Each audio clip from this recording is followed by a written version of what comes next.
Isaías capítulo 55, versículo 8. Porque os meus pensamentos não são os pensamentos de vocês, nem os seus caminhos são os meus caminhos, declara o Senhor.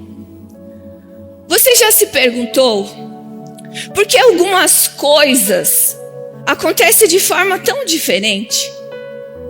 Porque muitas vezes eu e você temos planos, temos projetos, muitas vezes entramos diante do Senhor nos nossos momentos de oração e parece que as coisas vão acontecer de uma forma tão rápida, conforme nós planejamos, conforme nós oramos, conforme nós clamamos, conforme nós derramamos as nossas lágrimas.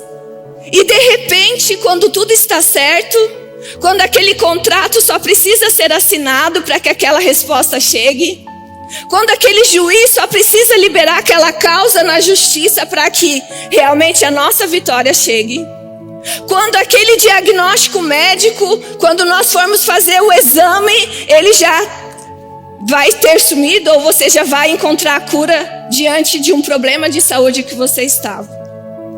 Mas de repente parece que tudo aquilo que a gente mais imaginava, que tudo aquilo que a gente mais desejava, é como se o Senhor, Ele tivesse trocando o caminho e conduzindo aquilo que a gente mais esperava, mais desejava, num outro caminho. E é tão difícil quando isso acontece. E certamente você vai se identificar, porque eu também.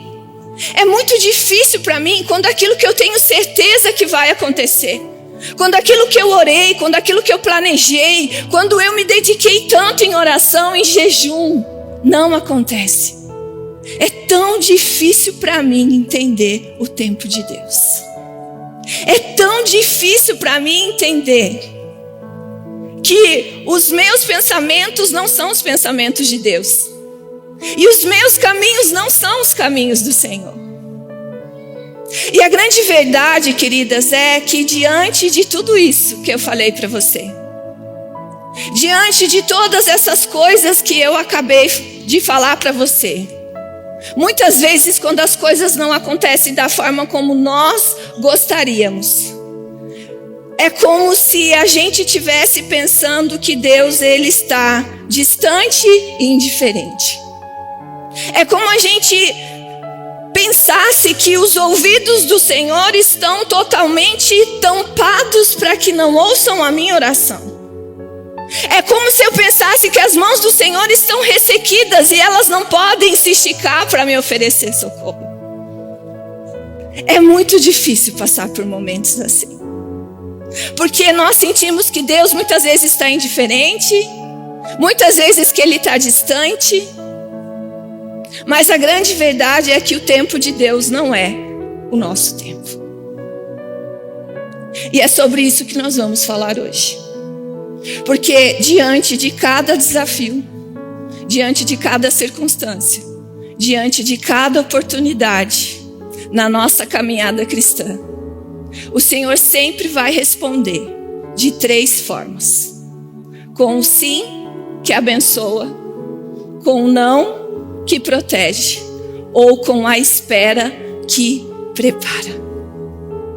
E o que o Senhor está dizendo quando nós lemos o texto de Isaías 55, versículo 8, Deus está dizendo para mim e para você: eu penso diferente de você. Eu vejo o que você ainda não vê. E eu sei o que você ainda não entende. E essa é uma declaração de soberania e cuidado de Deus nas nossas vidas. E qual que é a nossa parte diante de todas essas coisas? A nossa parte sempre vai ser confiar, entender e tentar discernir o tempo de Deus em cada situação, em cada circunstância e em cada oportunidade, com as 3 respostas que Ele vai dar: o sim que abençoa, o não que protege e a espera que prepara. Amém? E a primeira coisa que eu quero falar é o sim que abençoa.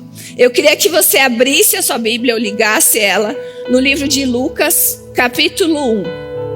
A gente vai ler do versículo 26 ao versículo 30. No 6º mês foi o anjo Gabriel levado da parte de Deus para uma cidade da Galileia chamada Nazaré, a uma virgem desposada com certo homem da casa de Davi, cujo nome era José. A virgem chamava-se Maria, e entrando o anjo onde ela estava, disse: Alegra-te, muito favorecida, o Senhor é contigo. Ela, porém, ao ouvir esta palavra, perturbou-se muito e pôs-se a pensar no que significaria esta saudação. Mas o anjo lhe disse: Maria, não temas, porque achaste graça diante de Deus. Eis que conceberás e darás à luz um filho, a quem chamarás pelo nome de Jesus. Vai comigo no versículo 34. Então disse Maria ao anjo: Como será isto? Pois não tenho relação com homem algum. Respondeu-lhe o anjo: Descerá sobre ti o Espírito Santo, e o poder do Altíssimo te envolverá com a sua sombra. Por isso, também o ente santo que há de nascer será chamado Filho de Deus. E Isabel, tua parente, igualmente concebeu um filho na sua velhice, sendo este já o 6º mês para aquela que diziam ser estéril, porque para Deus não haverá impossíveis em todas as suas promessas. Então disse Maria: Aqui está a serva do Senhor, que se cumpra em mim conforme a tua palavra. E o anjo se ausentou dela. A primeira coisa que eu quero destacar desse texto que a gente acabou de ler aqui, que o texto fala que ela, porém, ao ouvir esta palavra perturbou-se muito e pôs-se a pensar no que significaria esta saudação. Por que será que ela se perturbou ao ouvir essa palavra? Eu quero te explicar que o contexto cultural daquela época era muito incomum um homem se dirigir a uma mulher para falar com ela, ainda mais se ela estivesse sozinha. Não era normal no contexto cultural daquela época um homem conversar com uma mulher sozinha, a não ser que ele fosse membro da mesma família daquela mulher. Então não era normal. Então por isso que ela se perturbou. Ela se perturbou não somente com a notícia que aquele anjo estava trazendo para ela, mas ela se perturbou de um homem se dirigir a ela trazendo aquela notícia. Eu quero te lembrar que esse homem é um anjo, só que os anjos naquela época, eles não se apresentavam como anjos. Eles não se apresentavam com asas, com roupas brancas, mas eles se apresentavam como uma pessoa comum, como eu e como você. Então por isso que ela se perturbou, por isso que ela estranhou. Como que esse homem está se dirigindo para vir conversar comigo? Porque uma conversa de um homem com uma mulher naquela época, no contexto cultural, primeiro que era incomum e primeiro que era muito mal visto pela sociedade. Você vai lembrar quando Jesus chega e conversa com aquela samaritana. Os discípulos acharam muito estranho que Jesus chegasse a conversar com aquela mulher quando ela estava sozinha. Porque no contexto daquela época não era comum um homem falar com uma mulher. Ela se perturbou não somente daquele homem vir falar com ela, mas ela se perturbou também com a notícia que ela tinha acabado de receber. A segunda coisa que eu gostaria de observar nesse texto é que ela pergunta: mas espera aí, como será isto?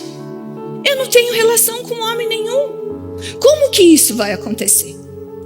Quando nós lemos no texto, nós podemos nos certificar que o anjo olha para ela e fala assim: Maria, deixa eu te falar uma coisa. Você conhece Isabel, a sua parente que é estéril? e já é de avançada idade? Então, Maria, Isabel, que era estéril e já está com uma idade avançada, nesse exato momento que eu estou falando com você, essa mulher se encontra grávida de 6 meses. E tem mais, Maria, eu quero te falar algo. Para Deus não há impossível. Deus usa o exemplo de Isabel para falar para Maria que aquilo que Deus estava gerando nela não era impossível para Deus. Aquilo não era impossível para Deus.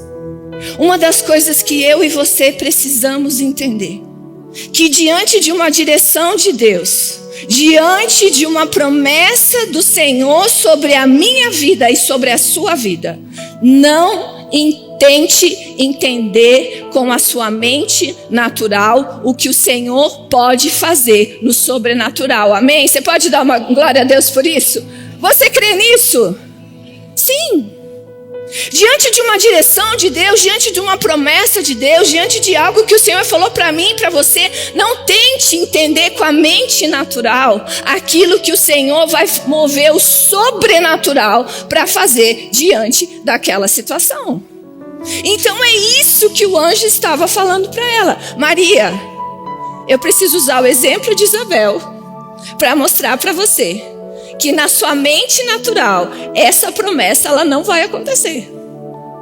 Porque toda vez que eu e você deixamos ser levados por aquilo que a gente imagina que vai acontecer, tudo aquilo que nós muitas vezes racionalizamos diante de uma palavra de Deus, diante de uma direção, diante de uma promessa de Deus, não tem como Deus acionar o sobrenatural naquela situação. Então, o anjo fala para ela: você vai gerar um filho. E você há de concordar comigo que o sim dessa mulher foi o sim que abençoa e tem abençoado a minha vida e a sua vida até os dias de hoje. Mesmo sem saber o que seria dela, essa jovem adolescente chega, olha para o anjo e fala: sim, eu aceito aquilo que você quer fazer através da minha vida. No texto está: sim, Senhor. O sim dessa mulher fez que ela gerasse o Salvador do mundo. O sim dessa mulher até os dias de hoje tem libertado vidas, curado, restaurado, restituído e transformado a vida de homens, mulheres, famílias e de toda uma nação que tem se rendido aos pés de Jesus. Mas você há de concordar comigo que somente o sim de Maria não foi o suficiente. Havia um outro personagem nessa história, que nós lemos no texto que Maria havia sido desposada, prometida a quem? A José. Não bastou somente o sim de Maria, mas precisava também do sim de José.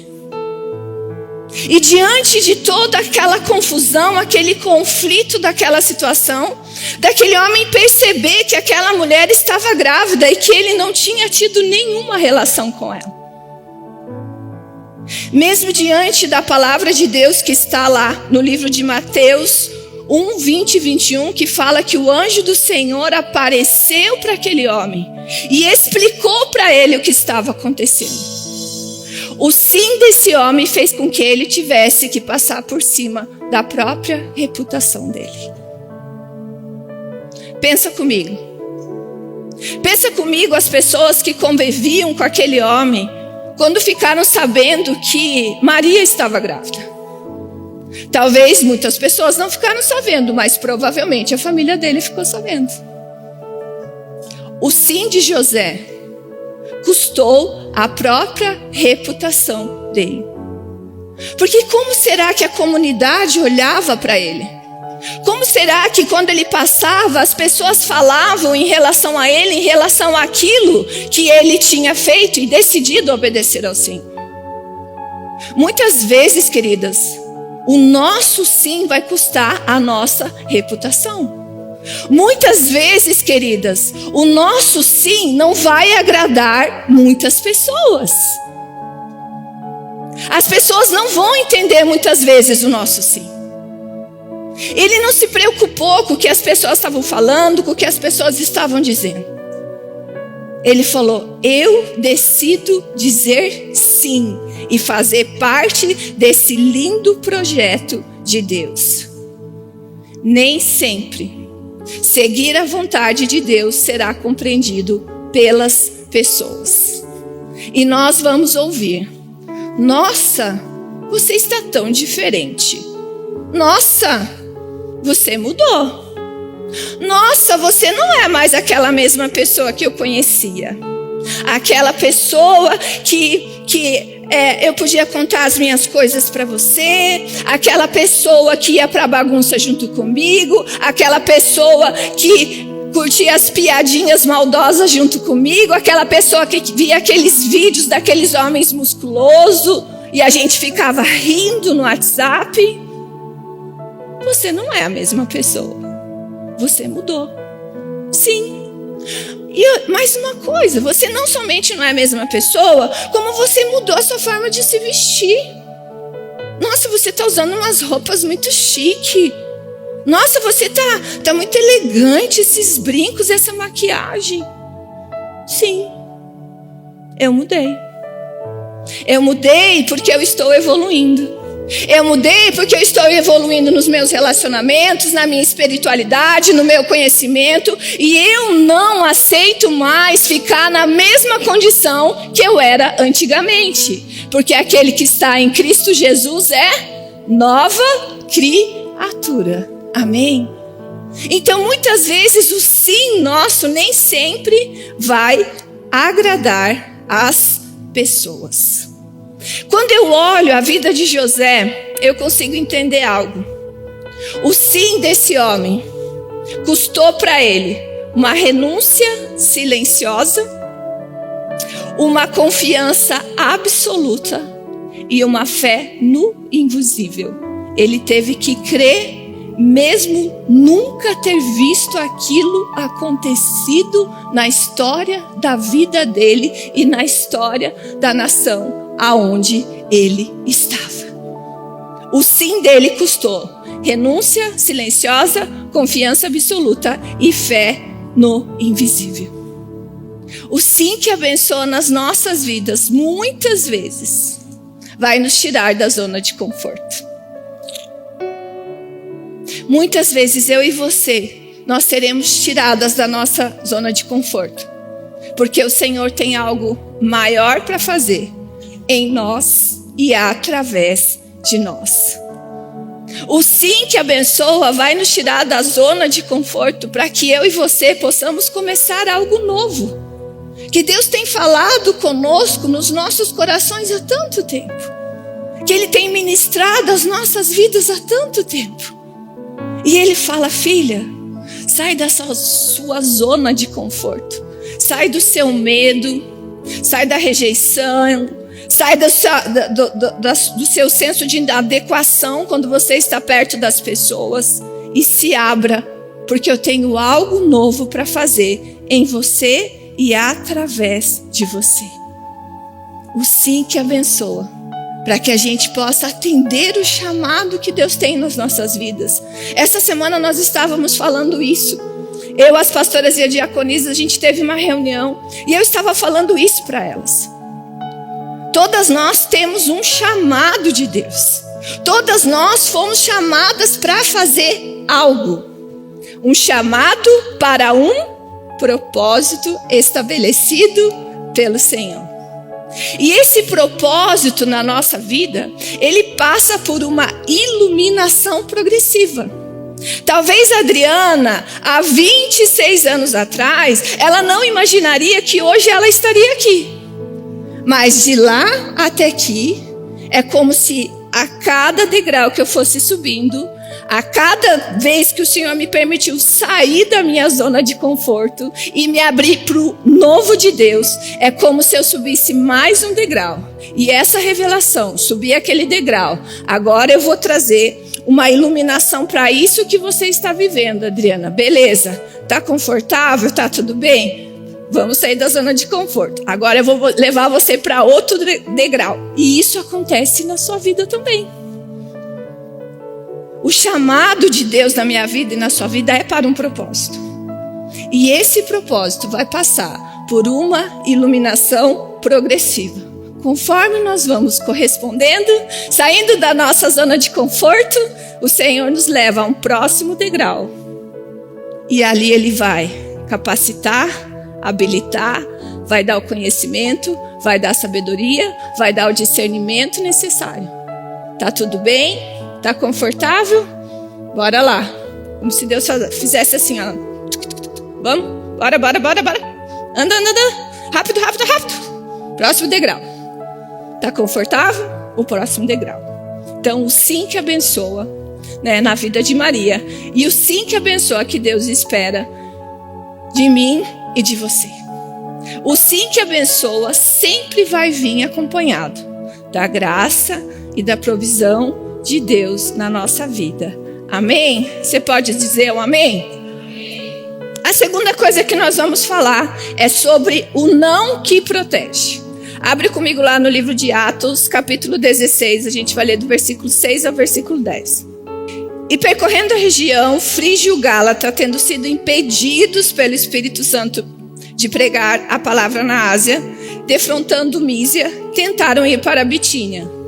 Mas o Espírito de Jesus não o permitiu. E tendo contornado Mísia, desceram a Troade. À noite, sobreveio a Paulo uma visão na qual um varão macedônio estava em pé e lhe rogava, dizendo: passa a Macedônia e ajuda-nos. Assim que teve a visão, imediatamente procuramos partir para aquele destino, incluindo o que Deus nos havia chamado para lhes anunciar o Evangelho. Uma das coisas que a gente precisa entender nesse texto é que Paulo, ele queria fazer uma coisa maravilhosa. Ele queria pregar as boas novas. Ele queria levar o Evangelho para a província da Ásia. Era uma coisa boa, sim ou não? Sim, era uma coisa maravilhosa. Tinha propósito naquilo que Paulo queria fazer, sim ou não? Sim, havia propósito. Mas o texto que a gente acabou de ler fala que ele foi impedido pelo Espírito Santo. E o que isso quer dizer? Mesmo sendo uma coisa boa, mesmo tendo propósito, não era aquele plano que o Senhor tinha para aquele momento. E é nessas horas que nós precisamos entender o não que protege. Diante de algo que está óbvio para mim e para você, diante de algo, de um projeto, diante de um plano, diante de um sonho, diante de um propósito, que muitas vezes está óbvio para mim e para você, para que aconteça naquele exato momento, existe oração, existe jejum, existe propósito, existe palavra.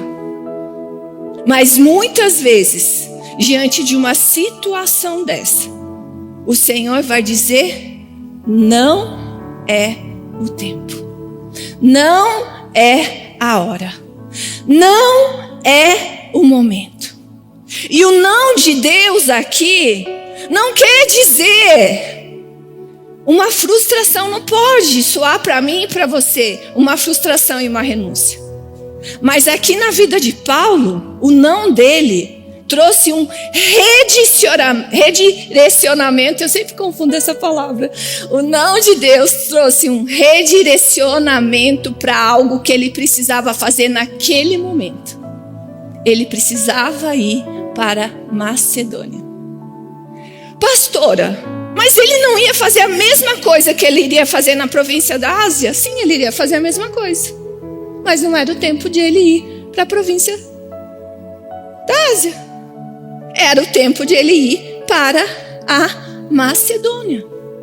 E quando a gente vai pegar a história, através dessa ida de Paulo para a Macedônia, através da Macedônia, todo o evangelho se espalhou para toda a Europa, porque esse homem se moveu diante de algo que ele queria fazer, tinha propósito, mas ele deixou ser guiado e dirigido pelo Senhor. Ele deixou que a voz do Espírito Santo conduzisse, para que ele tivesse sido redirecionado para outro lugar.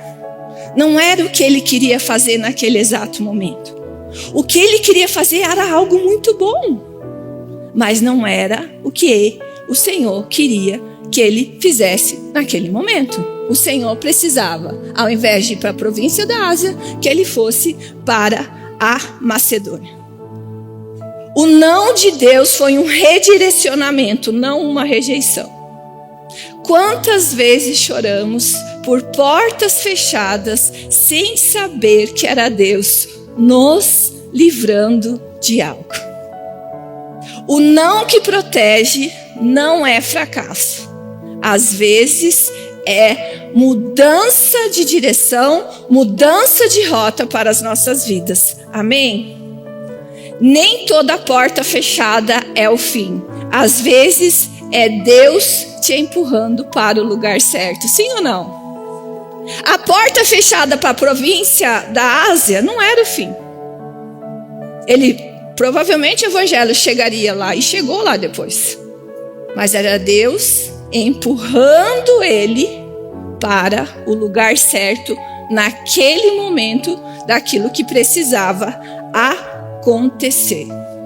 Quando nós buscamos a direção de Deus, eu e você, precisamos muito mais ouvir a voz dele do que a lógica humana. Ouça muito mais a voz dele do que a sua lógica. Do que aquilo para você não faz sentido naquele momento, o Senhor fechar aquela porta. O Senhor não realizar aquele sonho. O Senhor não fazer com que aquela promessa se cumpra de uma forma tão rápida. E diante de um não de Deus, eu preciso dizer para vocês, queridas, diante de um não que protege, eu e você precisamos ouvir a voz de Deus e ter obediência rápida, porque a obediência rápida libera propósito. Você pode dizer amém? A obediência rápida libera propósito. Às vezes estamos esperando ansiosamente a confirmação de algo que Deus já disse para você o que era para ser feito. Por que você precisa mais um sinal? Por que você precisa mais uma resposta? Deus já não confirmou com você? Você já não pediu para Deus confirmar para você através de uma pessoa, através da palavra, através de sonho, através de oração? Ele já confirmou. Então que resposta você quer? É esperar. É aguardar. É confiar. Porque você já tem a resposta. Mas talvez você não quer esperar. Você quer que as coisas aconteçam da sua forma e do seu jeito. E eu não estou aqui para apontar o dedo para você. Eu estou aqui para dizer para você que eu também passo por isso. E durante essa série de mensagens, eu vou ter a oportunidade de falar para vocês de situações que o Senhor, até hoje, Ele se manifesta na minha vida. O 5 abençoa, o não que protege, a espera que prepare. E cada uma delas, quando passou, eu pude ver a mão de Deus. Mas estar passando, eu preciso me conectar com você e dizer, não é fácil, mas é possível. Amém? Quando nós oramos, quando nós dobramos os nossos joelhos, quando nós derramamos as nossas lágrimas, é possível. O não de Deus é proteção e não punição. Você pode falar isso para a pessoa que está do seu lado? O não de Deus, fala sorrindo. O não de Deus é proteção, não punição. A espera que prepara. Esse é o nosso terceiro ponto da nossa mensagem. Quantas aqui estão como eu ainda esperando no Senhor? Levanta a sua mão. Estamos sendo preparadas pelo Senhor, amém? A espera que prepara. Lá em Gênesis capítulo 37, ao versículo 41, a gente pode ver a história de José. Talvez muitas de vocês conhecem a história de José, mas eu gostaria de parafrasear a história de José para você, para a gente poder entender que esse jovem passou pelo tempo da espera e foi preparado para aquilo que o Senhor queria fazer através dele. José, ele era um jovem que ele nasceu fruto de um relacionamento com Jacó e a sua mãe Raquel, onde essa mulher era muito amada por esse homem. Essa mulher, ela era muito apreciada por esse homem. Essa mulher ela era muito desejada por esse homem. E fruto desse relacionamento, eles tiveram 2 filhos, José e Benjamim. Só que esse homem, ele não teve somente Raquel de esposa.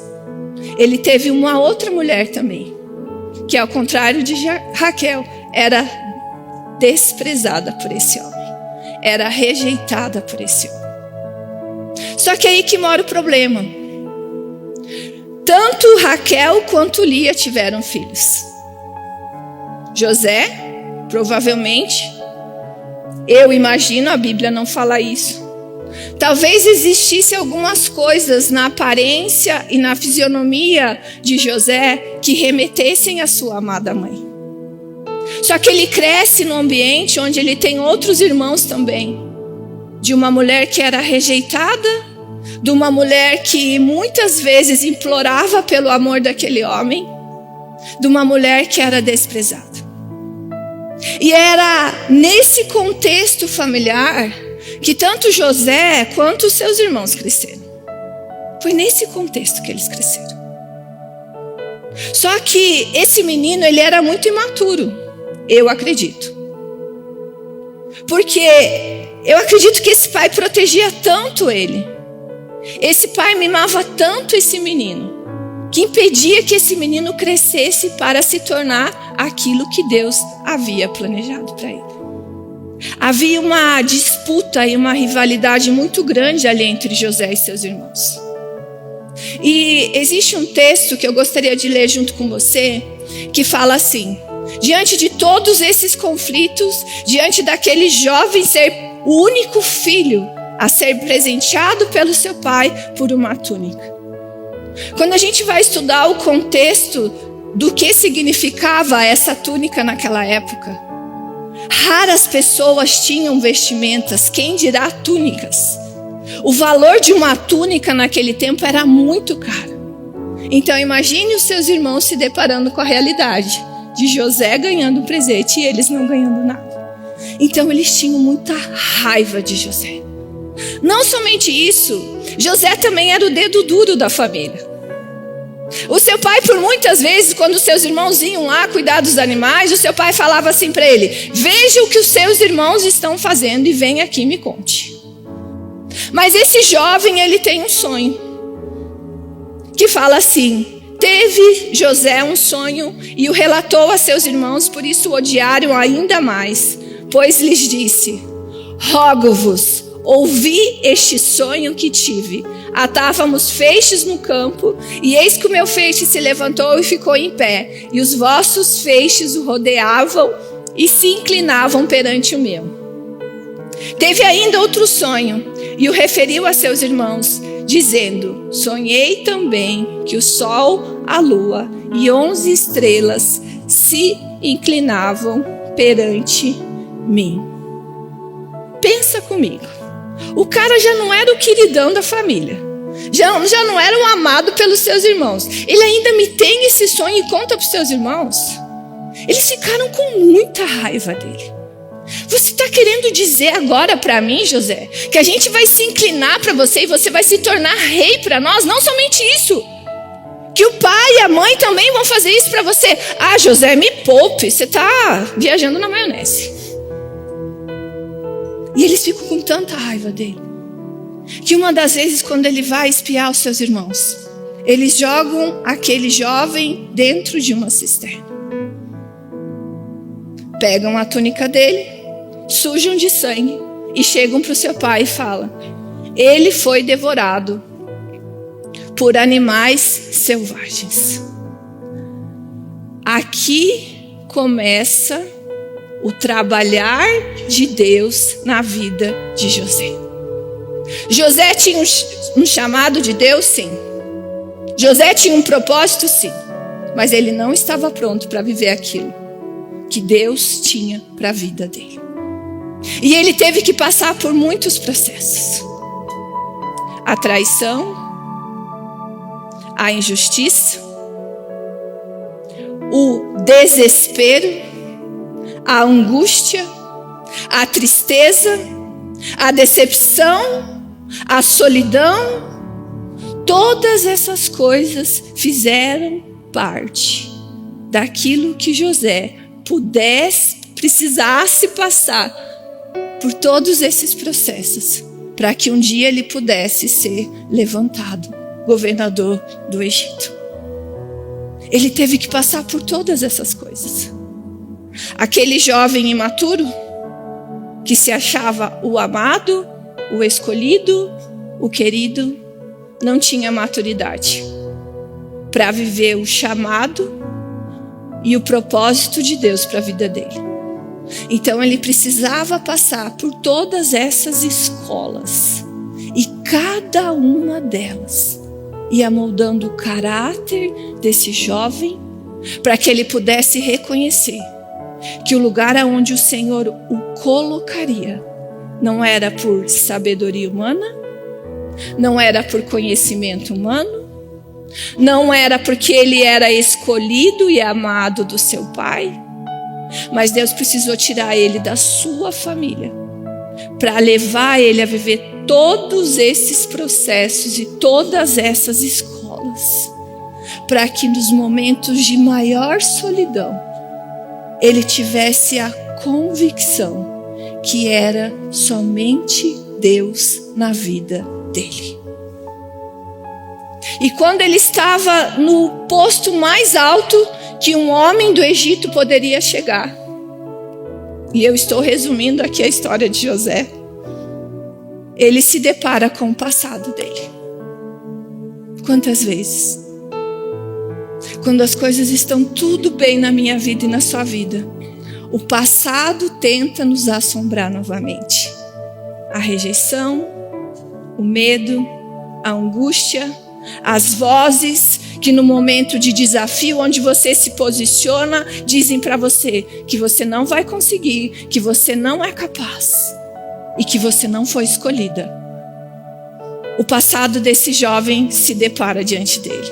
Sim, ele já tinha vivido todos os processos, mas havia um que precisava ser concluído na sua vida e resolvido. E quando ele está lá no momento de muita fome, logo após ele ter um sonho das 7 vacas gordas, das 7 vacas magras, a sua família começa a passar fome e vai ao Egito atrás de alimento.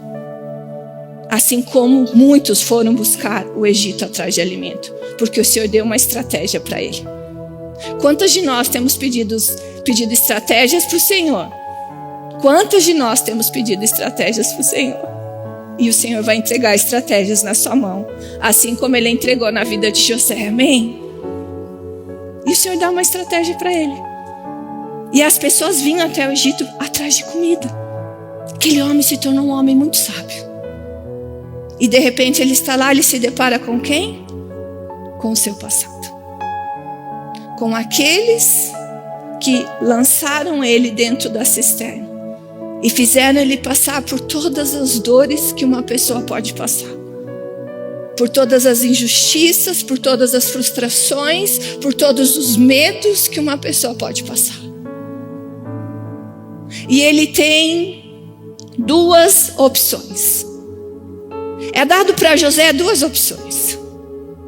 A primeira delas é, ele era muito poderoso.